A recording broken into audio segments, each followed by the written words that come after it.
Ave Maria, cheia de graça, o Senhor é convosco. Bendita sois vós entre as mulheres, bendito é o fruto do vosso ventre, Jesus. Santa Maria, Mãe de Deus, rogai por nós, pecadores, agora e na hora da nossa morte. Amém. São Padre Pio, intercedei por nós. Olá, caríssimo, paz e bem, Deus abençoe. Superando os conflitos internos. Olá, caríssimo, nós precisamos entender algo sobre a nossa vida. E muitas vezes, meus irmãos, a gente passa por certos conflitos, certas tristezas, angústias, e muitas vezes nós achamos que somos o único. Muitas vezes é essa a visão que a gente tem. Pois, muitas vezes nós achamos que o nosso conflito que a gente passa, ninguém passa igual a mim. Ou ninguém passa, desculpa o termo, a palavra, pior que a mim. Mas muitas das vezes a gente tem esse pensamento, essa mentalidade. E esses conflitos, que muitas das vezes nós acabamos alimentando ele, infelizmente, ele vai acabar se crescendo, ampliando, pois muitas das vezes nós damos ele vida sobre nós, dando ele poder, ele sobre as nossas vidas. E isso não pode acontecer de maneira alguma, de hipótese alguma. Isso não pode acontecer e não deve. Mas, meus irmãos, veja, em nosso tempo atual, isso tem acontecido com muita frequência. Hoje todas as igrejas você vai na matriz, você vai nas comunidades, você encontra alguém passando por esses conflitos internos.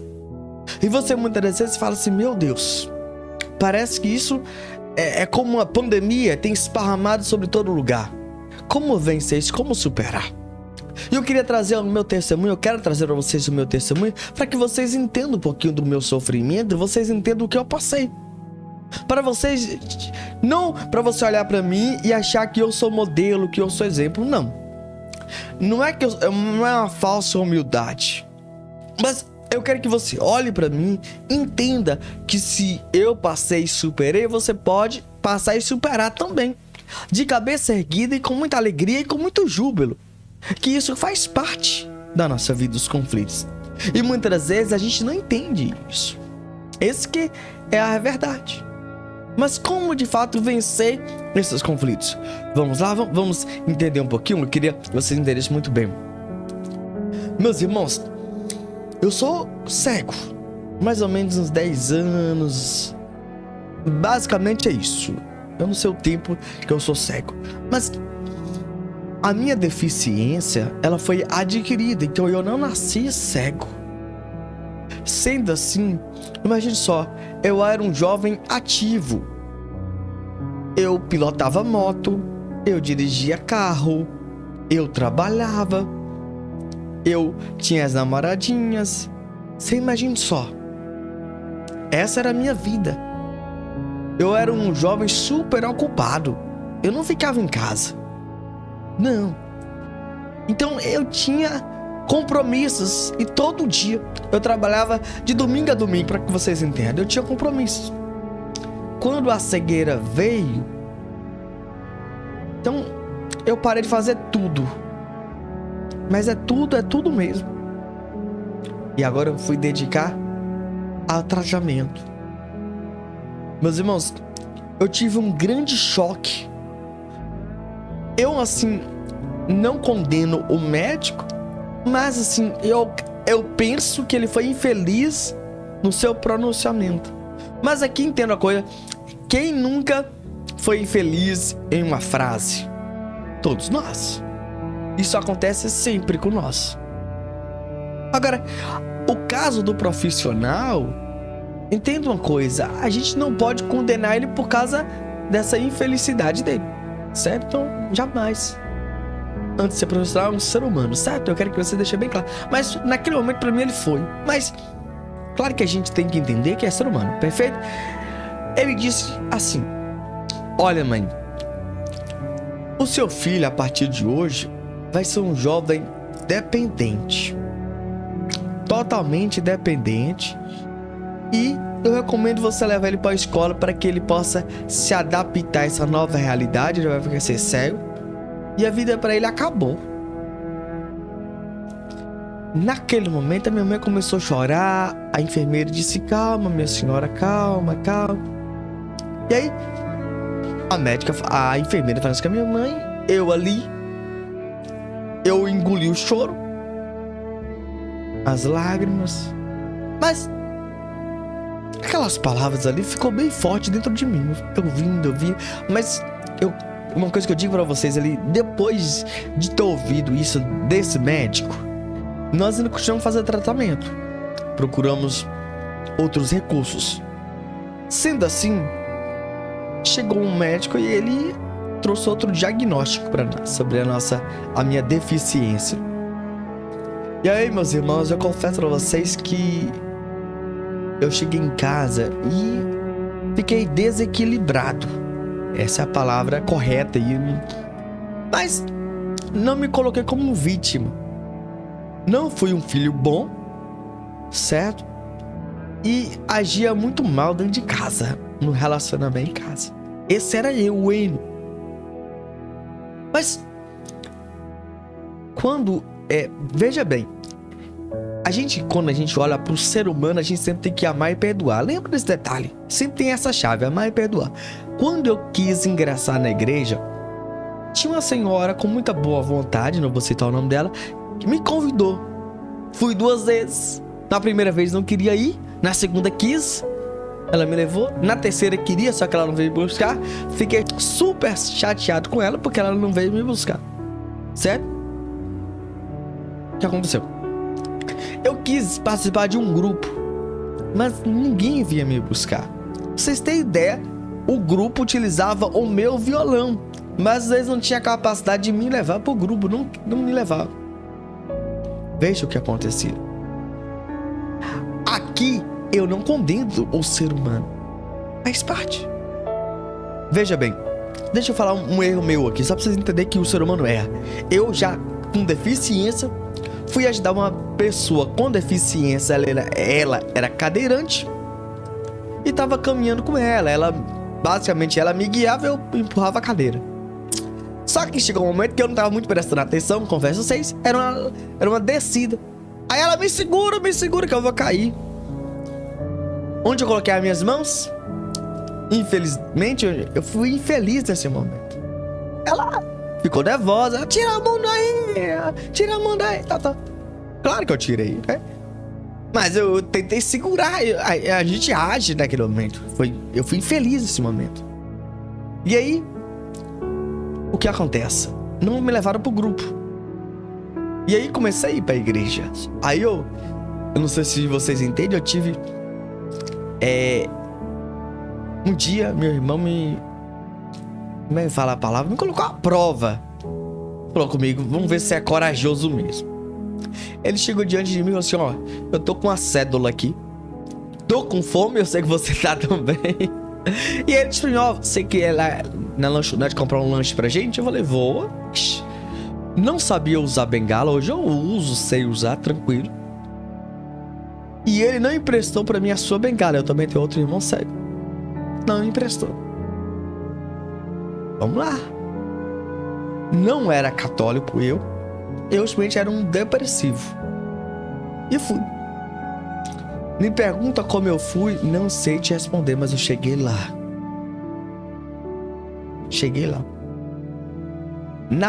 Quando eu tava indo, a mulher perguntou como é que um cego anda. Eu fui muito infeliz na resposta. Eu disse: com a perna. Claro que foi uma patada, foi uma resposta. Cheguei lá na lanchonete, pedi o lanche e vou retornando. Na volta, eu bati o rosto no portão, machuquei, chutei o portão. Depois, quando o portão entrou pra dentro, bati no portão, me feri, bati, agredi e fui. Quando eu tava indo, tinha outro portão, só que tinha um buraco. Naquele buraco eu caí e machuquei. Ali eu comecei a blasfemar, porque eu já tinha ido em certos locais que falava de Jesus. Falei: Jesus, se tu me amas, por que eu tô assim cego? Por que, Jesus? Aí eu comecei a questionar a Deus. E aí, meus irmãos, eu não sabia rezar terço, eu não sabia rezar Ave Maria, nada. Eu cheguei, entrei no quarto e comecei a falar: Nossa Senhora, Comecei a rezar. E rezei a Ave Maria completa. Como é que eu rezei? Não me pergunte que eu não sei, mas eu rezei. Dali em diante, aquele Wênio depressivo começou a mudar o seu comportamento. Mas eu ficava dentro de um quarto, em uma cama, deitado o tempo todo, chorando, reclamando da vida. Eu era muito nervoso, muito estressado. Esse era o meu quadro. Só que eu fiquei pensando muito. Eu fazia tantas coisas, agora eu não vou fazer nada. Eu me dizia, eu não vou fazer nada agora. E aí comecei a ingressar na igreja. E logo iniciei com um grupo e fazer novenas. Naquele momento não era do Padre Bill, mas era uma novena. E rezava. Graças a Deus dava muitas pessoas, era muito bom. E rezava. E ali me curava, me libertava. Eu comecei a me sentir útil. Eu comecei a preencher o meu tempo com aquilo. E ali eu comecei a superar os conflitos internos. Ali eu entendi que eu era útil, que eu era importante, que eu era precioso aos olhos de Deus. Eu comecei a mudar dentro de mim. Eu fui mudando totalmente aquele Wayne. E aí, aquilo que eu lembrava do médico, eu venci aquelas palavras. Eu venci aquele conflito. Mas eu que tive que lutar por mim mesmo. Mas isso a gente precisa ter a nossa própria iniciativa. Meus irmãos, o ser humano, por si próprio, a gente é preguiçoso. Nós gostamos de deitar em uma cama. A gente gosta de ser adulado. A gente gosta de ser elogiado. A gente gosta de ser aplaudido. A gente gosta de ser abraçado. A gente gosta de tudo isso. Tudo isso nós gostamos. De fato, todo mundo gosta. Todo ser humano gosta disso. Veja bem o que acontece. Só que dentro de mim eu queria superar esses conflitos. Que ainda tinha, mesmo ainda na igreja, tinha esses conflitos. Eu disse dentro de mim, eu quero ser de Deus. Eu parei de pecar, parei de ofender a Deus. E parei a minha ignorância, prepotência, vaidade, presunção. Eu fui buscando lutar contra mim mesmo. Para me superar, foi eu querendo lutar. Foi eu querendo vencer, querendo superar.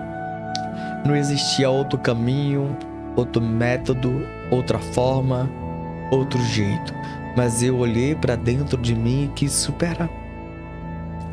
E eu queria que você entendesse uma coisa. Esses conflitos que você tem passado durante na sua vida, você pode vencer, você pode superar. Mas se você quer lutar, você vai alcançar. Mas se você não quer, você vai continuar esse mesmo de sempre. Lembre-se, cada dor tem a sua dor. E eu não quero diminuir a sua dor. Eu não estou dizendo que você é um fracassado, você é um rejeitado. Eu não estou dizendo que não tem jeito. Mas se você querer lutar, você vai vencer, você vai superar. A gente não pode ficar esperando pessoas pegarem em nossas mãos e nos ajudar. Mas muitas das vezes a gente tem que lutar contra nós mesmos. Querer levantar da cama, tirar essas palavras dentro da nossa própria cabeça. Isso tem que vir de mim, de você. Não esperar que o outro faça isso. Porque muitas vezes a gente espera do outro isso. E Deus, Ele quer agir, mas muitas vezes a gente não deixa, a gente não permite. E a gente precisa nos entregar a esse Deus que é poder. Esse Deus que é maravilhoso, esse Deus que é grandioso. E a gente precisa deixar, se permitir, para que Deus venha nos curar desses conflitos. Mas para tudo isso acontecer, eu e você precisamos deixar o Senhor nos curar desses conflitos internos que aí tem dentro de nós, que a gente nos sente com angústias, com tristeza, se sente só, solitário. rejeitado, um inútil, um fracassado. É você que tem que superar. É dentro de si próprio. E você tem que olhar para si próprio e entender que você é precioso. Esses conflitos vêm dentro da sua própria mente. Então você tem que lutar. É a si próprio se lutar. Entende? Eu há poucos dias passei por um luto. Perdi a minha própria avó. E digo para vocês que não foi fácil. Eu confesso para vocês que eu aprendi uma coisa. Eu aprendi o sentido da morte, da despedida. Hoje eu tenho uma visão diferente sobre a morte. Hoje eu quero respeitar mais o outro. Não é fácil a perca. Não é fácil mesmo. Mas o luto tem que ser vivido. Mas precisa de fato superar esse luto. Porque senão vai ficar o luto o resto da nossa vida todinha. E isso não pode acontecer. O choro faz parte. O grito faz parte. O sentir aquela falta faz parte. Mas permanecer no luto mais de um mês? Jamais. Jamais. Como entender o seu luto? Nós não entendemos. Como vencer? Meus irmãos, para você vencer esse luto dentro de você, primeira coisa, a gente precisa entender essa despedida. E que não é fácil. Não é fácil mesmo. Aceitar a morte do outro. O outro partiu, o outro faleceu, o outro chegou a óbito. A gente não queria. Ninguém quer. A gente não quer que o outro vá embora. Mesmo que o outro a gente vê na cama ali, tá sofrendo. Mas no nosso interior, dentro de nós, a gente não quer. E a gente lembra daquela cena. Lembra da pessoa no hospital? Eu tive assim, entenda a coisa. Eu tive o prazer, a alegria de ver a minha avó. Depois que ela teve AVC. O prazer de ver minha avó hospitalizada. Eu tive o prazer de ver minha avó já no caixão. Eu tive essa alegria. E fiquei próximo à minha avó muito tempo com ela no caixão, próximo dela. E digo pra vocês com muita alegria. Muito. Se você me perguntasse se eu queria que ela fosse aquele dia, eu falava pra você não. Mas ela tava sofrendo. Ela tava sofrendo. E sofrendo muito. A doença tava prejudicando muito ela, tava machucando muito ela. Como aceitar? Como entender? Não é fácil. Mas é preciso, é necessário. Entende? Quando eu tive o primeiro contato, vocês têm ideia, vou falar algo pra vocês aqui. Eu não quis, do fundo do meu coração, eu não quis ver minha avó chegar. Wênio, por quê? Eu não sei, mas eu não quis. Eu saí, colocou o corpo dela lá. Depois estava tudo tranquilo. Eu cheguei e entrei. Toquei no rosto dela. Toquei na mão dela. A mão dela eu já conhecia muito bem, porque sempre eu pegava na mão dela depois que ela estava debilitada e depois que ela estava com AVC.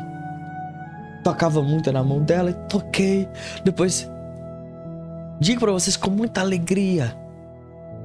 Não fiquei com medo, porque tem pessoas que têm medo de pegar no corpo do cadáver. Não. Acordei de madrugada, rezei o terço pela alma dela. Tive a graça de conseguir um sacerdote para celebrar a unção dos enfermos para ela. Eu tentei fazer algo para ela. Tentei fazer um pouquinho. Mas eu te digo para vocês uma coisa. A gente precisa superar esses conflitos dentro de nós. Essas tristezas. Essas angústias. Eu queria que você entendesse uma coisa. Cada caminho, cada conflito, cada tristeza, cada angústia faz parte passar. Só não pode permanecer. Não julgue o outro porque ele chorou, porque ele gritou. Não. Mas cada conflito, cada situação, cada realidade, eu queria que vocês superassem esse conflito dentro de você. Aceitasse, lutasse e buscasse vencer. Eu sei que não é fácil, e não é fácil mesmo, mas eu queria dizer uma coisa: não permaneça nesse sofrimento não, meu irmão. Não permaneça nesse conflito interno. Olha para Deus, olha para o Senhor. Ele está contigo, Ele sempre estará contigo. Vença, supere.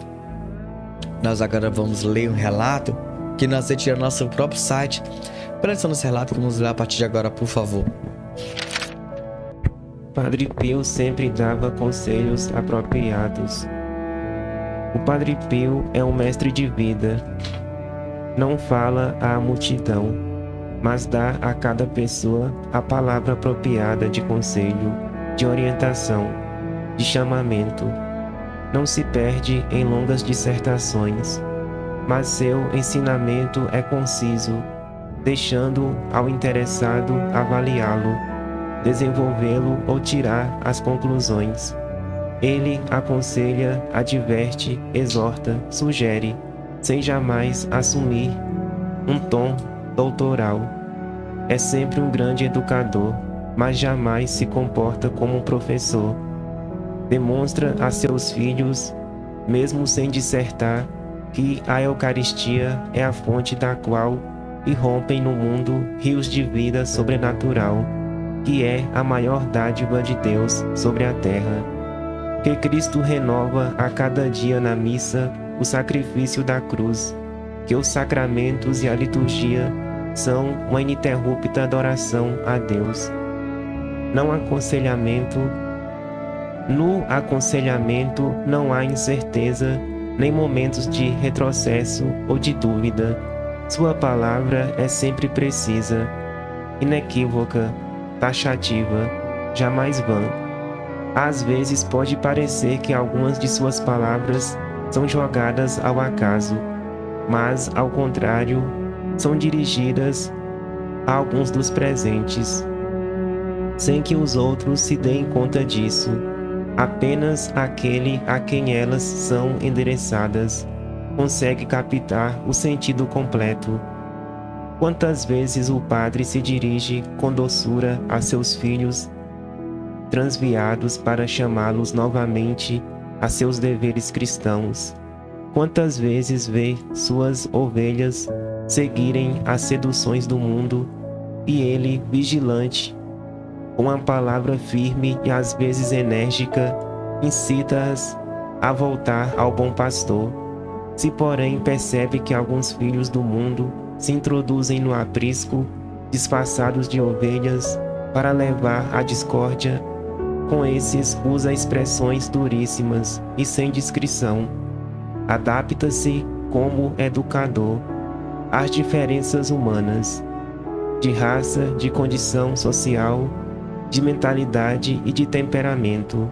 Conclama todos à observância da mensagem religiosa, mas respeita a individualidade moral de cada um. Quando convida uma pessoa de outra cultura religiosa a elevar-se, segue a regra muito sábia, segundo a qual o Evangelho não destrói aquilo que nele existe de bom, de belo e de honesto, sem nada excluir, exceto o pecado e o erro. Seus anátemas são apenas um convite para conservar a via mestra e evitar a pantanosa, aproximando o herético ou o cismático. Demonstra claramente não considerar o cisma ou a heresia como o reino do mal absoluto, do erro, da falsidade, mas manifestar a convicção de que o Espírito Santo age também em outras confissões e religiões. Quem não o viu conversar amavelmente com pessoas não católicas e tratar com elas em cordial colóquio? Com tal comportamento, ele fez compreender como Deus não exige o impossível e que a graça que introduz a pessoa na ordem sobrenatural não está por si só. As inspirações da graça, que produzem seus frutos, ele demonstra que podem fazer parte do rebanho de Cristo não apenas os católicos fiéis, mas também todos os cristãos e todos aqueles que creem de boa fé, os hebreus, os muçulmanos, os pagãos.